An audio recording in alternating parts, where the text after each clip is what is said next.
के नए राष्ट्रपति चुनाव के लिए चुनाव आयोग ने कार्यक्रम की घोषणा कर दी है। मौजूदा राष्ट्रपति रामनाथ कोविंद का कार्यकाल 24 जुलाई को समाप्त हो रहा है और अगले राष्ट्रपति का चुनाव इससे पहले ही होना है। चुनाव की अधिसूचना 15 जून को जारी होगी। नामांकन दाखिल करने की अंतिम तिथि 29 जून रखी गई है। बता दें कि वोटों की गिनती 21 जुलाई को होगी। इसका मतलब यह है कि अगले महीने 21 जुलाई को देश को अगले राष्ट्रपति मिलेंगे। बताते चलें कि वर्तमान राष्ट्रपति रामनाथ कोविंद का कार्यकाल 24 जुलाई को समाप्त हो रहा है। राष्ट्रपति चुनाव की तारीखों की घोषणा के साथ ही यह चर्चा भी शुरू हो गई है कि आखिर देश के अगले राष्ट्रपति कौन होंगे। Who will the next president of India? राजनीति के जानकार अपने अपने अनुभव के आधार पर कयास लगा रहे हैं और अगले राष्ट्रपति को लेकर अटकलों की ऊंची उड़ान शुरू हो गई है। कई लोग अलग अलग नामों पर चर्चा कर रहे हैं। सभी के नाम के पीछे सबके अपने अपने तर्क हैं। इस बीच कई लोग यह भी कहते दिख रहे हैं कि पीएम मोदी राष्ट्रपति को लेकर एक बार फिर सरप्राइज दे सकते हैं। फिलहाल देश की राजनीतिक फिजा में राष्ट्रपति पद को लेकर जिन नामों की चर्चा सबसे अधिक है, उसमें मौजूदा उपराष्ट्रपति वेंकैया नायडू, यूपी की राज्यपाल आनंदीबेन पटेल, केरल के राज्यपाल आरिफ मोहम्मद खान, कर्नाटक के राज्यपाल और मध्य प्रदेश के दलित नेता थावरचंद गहलोत, तेलंगाना की राज्यपाल तमिलिसाई सुंदरराजन शामिल है। इसके अलावा छत्तीसगढ़ की राज्यपाल अनुसुईया उइके, झारखंड की राज्यपाल द्रौपदी मुर्मू के नामों की भी चर्चा है।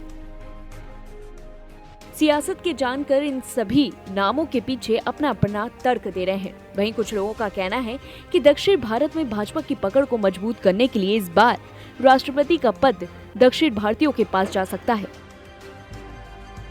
इस दावों के तहत मौजूदा उपराष्ट्रपति वेंकैया नायडू, तेलंगाना की राज्यपाल तमिलिसाई सुंदरराजन का दावा ज्यादा मजबूत लग रहा है। दूसरी ओर कुछ लोग मुस्लिम और आदिवासी समाज पर भी ज्यादा जोर दे रहे हैं। बताते हैं कि इन लोगों का कहना है कि 2024 के लोकसभा चुनाव से पहले भाजपा किसी मुस्लिम या आदिवासी को देश के सर्वोच्च पद पर आसीन कर इन दोनों समाजों को अपने पाले में करने की कोशिश करेगी। इस दावे के तहत केरल के राज्यपाल आरिफ मोहम्मद खान, झारखंड की राज्यपाल द्रौपदी मुर्मू और छत्तीसगढ़ की राज्यपाल अनुसुईया उइके का नाम भी शामिल हो रहा है। वहीं तीसरी ओर कुछ लोगों का यह भी दावा है कि मोदी सरकार आरएसएस बैकग्राउंड के किसी पुराने और कद्दावर नेता को राष्ट्रपति की कुर्सी पर ला सकते हैं। इस दावे के तहत मध्य प्रदेश के दलित नेता और कर्नाटक के राज्यपाल थावरचंद गहलोत और यूपी की राज्यपाल आनंदीबेन पटेल के नामों की लगातार चर्चा है।